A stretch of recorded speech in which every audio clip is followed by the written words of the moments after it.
नमस्कार। आज हम बात करेंगे लवणीय एवं क्षारीय मृदाओं के बारे में। यानी लवणीय मृदा क्या है, क्षारीय मृदा क्या है और लवणीय व क्षारीय मृदाओं का सुधार कैसे करना है। अब पहली बात देखें तो भारत के अंदर हम राजस्थान देखें, इसका अधिकतर भाग क्या है, शुष्क है।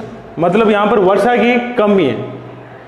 इसी कारण से जो भारत की लगभग 86 लाख हेक्टेयर क्षेत्र है भारत का, वो आपके लवण व क्षार प्रभावित मृदाओं से घिरा हुआ है। और बात करें राजस्थान की, तो राजस्थान का लगभग 11 लाख हेक्टेयर क्षेत्र है, वो आपके लवण व क्षार प्रभावित है। बहुत बड़ा क्षेत्र है, थोड़ा ये डाटा ध्यान रखना। भारत का 86 लाख हेक्टेयर क्षेत्र आपका लवण एवं क्षार प्रभावित, और राजस्थान का 11 लाख हेक्टेयर क्षेत्र लवण एवं क्षार प्रभावित है। अब इतना बड़ा क्षेत्र लवण एवं क्षार प्रभावित है, और लवणीय और क्षारीय मृदाओं में आपको ध्यान होगा ज़्यादा फसल उत्पादन होता नहीं, यानी लगभग जमीन है वो बंजर हो जाती है। अब ये सॉइल है, मिट्टी है, सामान्य मिट्टी, ये लवणीय एवं क्षारीय होती कैसे है और है क्या इस लवण और क्षार मृदाओं में, ये बात देखें हम। तो सबसे पहले हम बात करें कि लवणीय एवं क्षारीय मृदाओं में होता है क्या। अब देखें, सोडियम, कैल्शियम, मैग्नीशियम, ये तत्व मेनली तो पोषक तत्वों की बात करते हैं। एक आपका पोटेशियम, ये है तो प्लांट के लिए उपयोगी, लेकिन ये जब क्रिया करके मिट्टी के अंदर सोडियम, कैल्शियम, मैग्नीशियम और पोटेशियम, इनके क्लोराइड, यानी इनके क्लोराइड,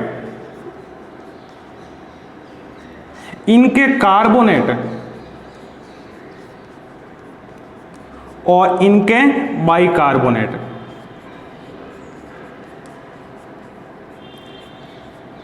जब इनके क्लोराइड, कार्बोनेट और बाइकार्बोनेट बन जाते हैं तो ये मिट्टी की ऊपरी परत पर जम जाते हैं। ये ऊपरी परत के ऊपर जम गए तो मिट्टी आपकी क्या हो जाएगी, लवण एवं क्षार प्रभावित। ध्यान रखना, होता क्या है, सोडियम का क्लोराइड या sodium chloride, sodium carbonate, sodium bicarbonate. इसी प्रकार कैल्शियम क्लोराइड, कैल्शियम कार्बोनेट और calcium bicarbonate, magnesium chloride, magnesium carbonate, magnesium bicarbonate, ये क्या होंगे, मिट्टी की ऊपरी परत पर जम जाएंगे और वही मिट्टी क्या कहलाएगी, आपकी लवण एवं क्षार प्रभावित। अब देखें ये मिट्टी बनती कैसे, क्या फैक्टर है कि भाई ये मिट्टी आपके लवणीय एवं क्षारीय हो गई, यानी ये बनने का कारण, सीधा लिखें, बनने का, यानी मिट्टी लवणीय एवं क्षारीय कैसे हो रही है, इनके बनने का कारण। पहली चीज हम इसमें लेंगे वर्षा की कमी।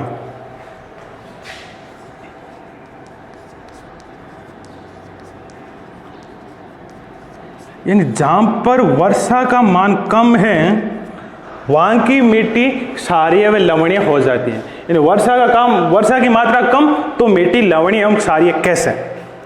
अब देखो, वर्षा कम हो रही है तो उस क्षेत्र में क्या है, नमी कम, वायुमंडल में नमी कम है और मिट्टी में भी नमी कम है। लेकिन मिट्टी के अंदर आंतरिक भाग में जो नमी है, वो नमी वाला जल वाष्पित होकर मिट्टी की ऊपरी परत पर आ जाता है।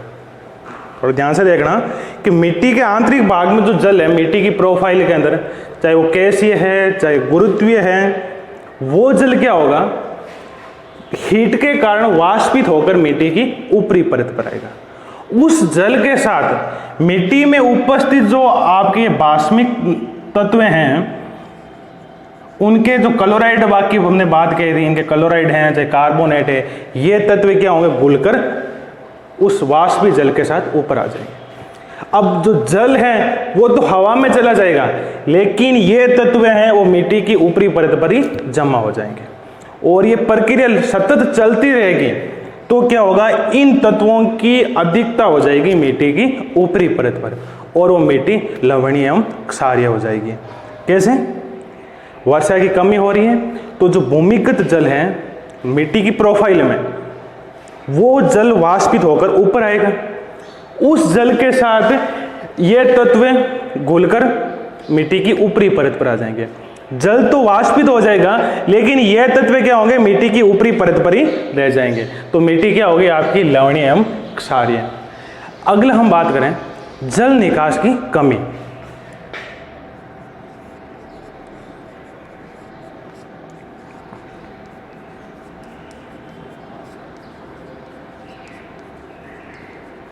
यानी कोई ऐसा क्षेत्र है जहां पर पूर्णतः जल निकास नहीं हो पा रहा है, उस क्षेत्र की मिट्टी भी आपकी लवणीय एवं क्षारीय होगी। कैसे?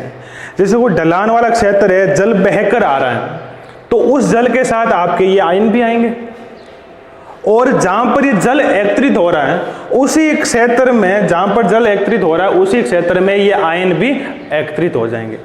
तो वहां की मिट्टी भी क्या हो जाएगी आपकी, लवणीय एवं क्षारीय हो जाएंगी। अब अगला फैक्टर देखें,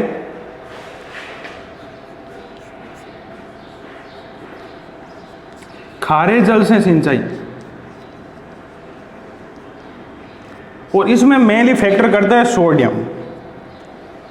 यानी जहां का भूमिगत जल है उसके अंदर सोडियम की मात्रा अधिक है, उस जल से आप सिंचाई करोगे तो क्या होगा, मिट्टी की ऊपरी परत में धीरे धीरे सोडियम की मात्रा बढ़ जाएगी। सोडियम की मात्रा बढ़ेगी कैसे? अब ये सोडियम क्या करेगा, मिट्टी के कणों पर जो मृतिका है उसके ऊपर कहीं पर कैल्शियम या मैग्नीशियम चिपका हुआ है, उसको क्या करेगा, ये हटा देगा। कैल्शियम और मैग्नीशियम को हटा देगा और उस मिट्टी के कोलाइड कण के ऊपर खुद चिपक जाएगा। तो मिट्टी की ऊपरी परत में जितने भी कोलाइड कण हैं उन कोलाइड कणों पर सोडियम अधिशोषित हो जाएगा। तो वहां की मिट्टी क्या हो जाएगी आपकी, क्षारीय या लवणीय कह सकते हैं। अगला हम पॉइंट बात करें, मिट्टी जो कि अधोमृदा है वो कठोर होना। फोर्थ पॉइंट देखें कि अधोमृदा का कठोर होना।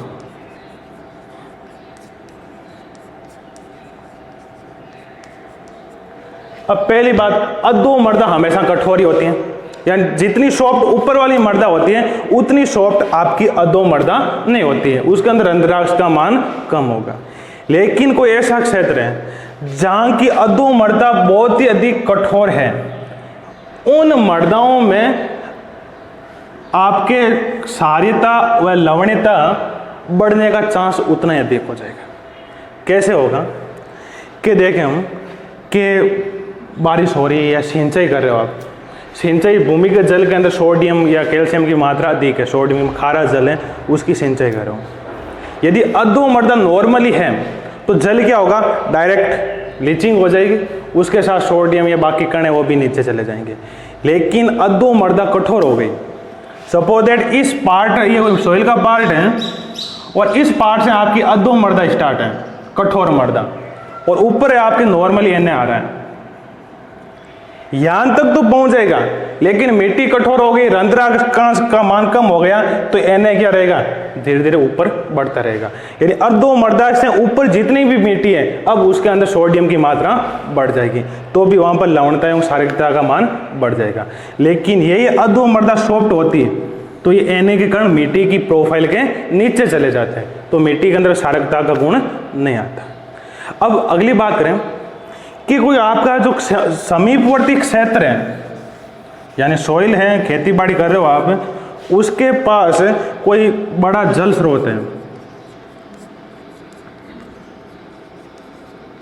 यानी जिस क्षेत्र में आप खेती कर रहे हो उस क्षेत्र के आसपास में कोई बड़ा जल स्रोत है, उच्च भूजल स्तर है, वहां की मिट्टी भी आपके क्षारीय व लवणीय होने के चांसेस बढ़ जाएंगे। कैसे बढ़ेंगे, तो जल स्रोत है उससे क्या होगी, लगातार सीपेज होगा, यानी जल पार्श्व दिशा के अंदर गति करेगा। यानी ये कोई जल स्रोत है तो लगातार जल इसके साइड में गति करेगा, तो क्या होगा, इस साइड वाले जो पार्श्व भाग है जितने भी लवण हैं वो घुलकर आगे आगे बढ़ते जाएंगे, और जहां पर इसकी सीमा समाप्त होती है वहां पर ये लवण क्या होते रहेंगे, आपके एकत्रित होते रहेंगे। यानी कोई बड़ा जैसे तालाब है, आपका कोई कुआं है, उसके आसपास वाले क्षेत्रों के अंदर भी क्षारीयता का मान बढ़ जाएगा। क्यों बढ़ेगा, वहां पर लगातार जल की सीपेज होगा, पार्श्व गति होगी जल की, और उस जल की गति के साथ जो लवण है वो भी घुलकर एक जगह से दूसरे जगह पर जाएंगे, और जहाँ तक जल रुक गया भाई, यहाँ तक आकर रुक गया, और वहाँ पर क्या होंगे, ये लवण आपके एकत्रित हो जाएंगे, तो भी मिट्टी आपकी लवणीय या क्षारीय हो जाएगी। अब हम बात करें अगली कि इसका वर्गीकरण कैसे करें। भाई लवणता, क्षारीयता। अब बात करें, जो कृषि अनुसंधान केंद्र है आपके, उन्होंने लवणीय एवं क्षारीय मृदाओं को मुख्यतः 3 भागों में बांटा है। लवणीय एवं क्षारीय मृदाओं को कितने भागों में बांटा गया है? 3 मृदाओं में। उनका बांटने का थ्योरी थी, एक तो था मिट्टी का पीएच, दूसरा था विनिमयशील सोडियम परसेंट, और एक था आपका विद्युत चालकता। इसके आधार पर मिट्टी को कितने भागों में बांटा गया है? 3 भागों में। कौन सी मिट्टी को? लवणीय एवं क्षारीय मृदाओं को। पहली आपकी लवणीय मृदा।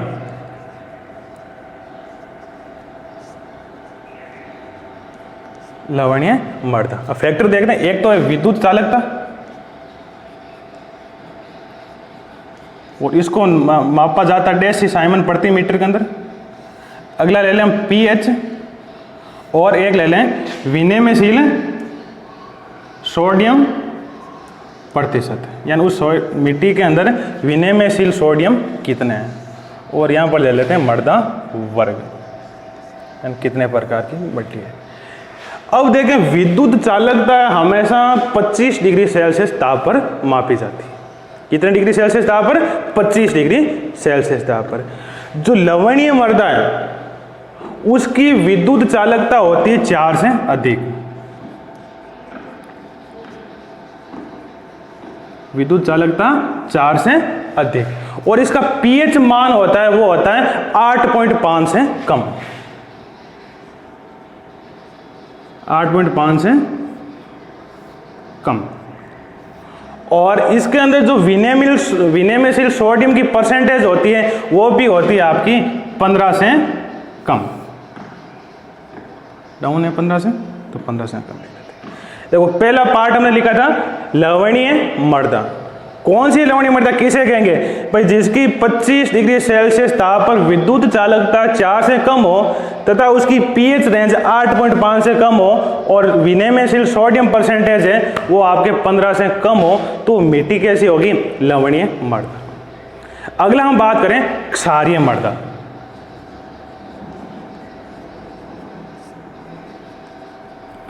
देखो, लवणीय और क्षारीय मृदाओं का वर्गीकरण 3 पार्ट किए थे, उसी की बात करें।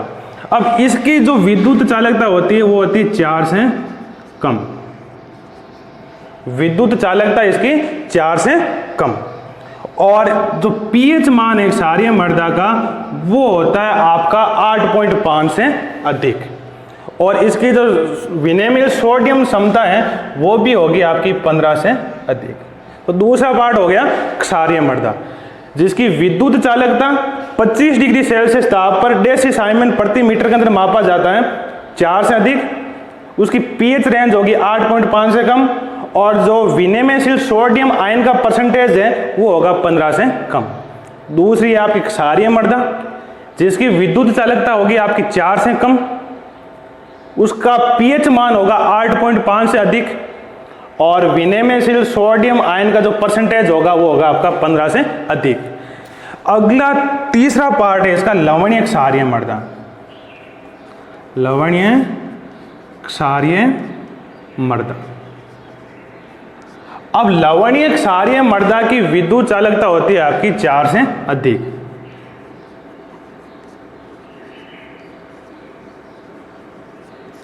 विद्युत चालकता 4 से अधिक, और इसका पीएच रेंज भी होगा 8.5, पीएच मान भी 8.5 से अधिक, और विनिमयशील सोडियम जो परसेंटेज है वो भी होगा 15 से अधिक।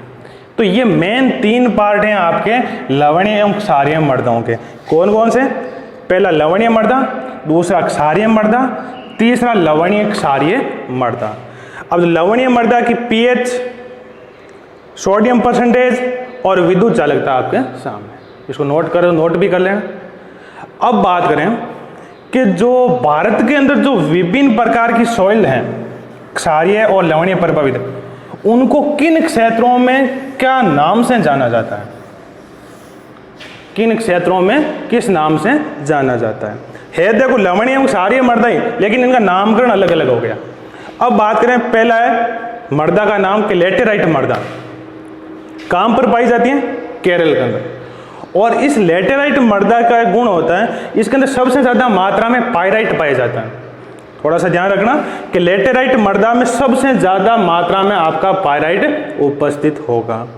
दूसरी हम बात करें काली कपासीय मृदा, और ये काली कपासीय मृदा सबसे अधिक आपकी महाराष्ट्र के अंदर पाई जाती है। दूसरा लाल मृदा, वो लाल मृदा सबसे अधिक आपकी तमिलनाडु के अंदर पाई जाती है। अगली हम बात करें पीट मृदा, पीट मृदा केरल राज्य के अंदर। फिर है हल्की बलुई मृदा, ये हल्की बलुई मृदा हमारे राजस्थान के अंदर उपस्थित है, जो लवण एवं क्षार प्रभावित है।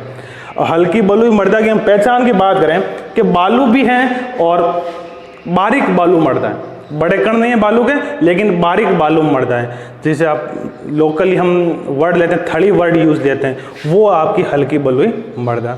फिर हम बात कर रहे हैं लोमी मृदा, और लोमी मृदा है आपके उत्तर प्रदेश के अंदर सबसे अधिक। और फिर है एलुविले यानी जलोढ़, जो जलीय निक्षेपण से मिट्टी बनी है, जल अपने साथ मिट्टी के कणों को बहाकर लाया, जल कहीं पर एकत्रित हो गया, रुक गया, तो मिट्टी के कण आपके किसी जगह पर जम जाएंगे, तो वो मिट्टी कहलाएगी जलोढ़ मृदा, जिसका सेकंड वर्ड हम ले रहे हैं एलुविले मृदा। तो ये सबसे ज्यादा आपकी उत्तर प्रदेश के अंदर पाई जाती है। थोड़ा सा इस फैक्टर का भी आपको ध्यान रखना है साइड के अंदर। अब हम बात करें लवणीय एवं क्षारीय मृदाओं का सुधार, किस प्रकार से हम सुधार कर सकते हैं। देखो फसल उत्पादन के लिए सबसे हानिकारक है, मिट्टी आपकी बंजर हो जाएगी, होती कैसे ये हमने देख लिया। तो अब बात करते हैं कि भाई हम लवणीय एवं क्षारीय मृदाओं का सुधार कैसे करें, कैसे वापस उसको उदासीन मृदा में लाते हैं। देखते थे हम कई बार हमने देखा है खेतों के अंदर जिप्सम डालते हैं, कार्बनिक खाद्यान्न डालते हैं, ह्यूमस डालते हैं ह्यूमस के लिए, तो वो सारी प्रक्रिया लवणीय एवं क्षारीय मृदाओं को सुधार के लिए है। अब हम देखते हैं स्टेप बाय स्टेप, यानी इनका सुधार कैसे किया जाए। तो साहब लवणीय एवं क्षारीय मृदाओं के सुधार हेतु तीन मेनली विधियां अपनाई जाती है। पहली तो है आपकी भौतिक विधि,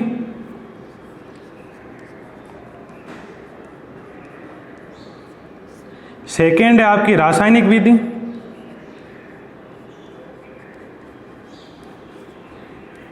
और थर्ड है आपकी जैविक विधि।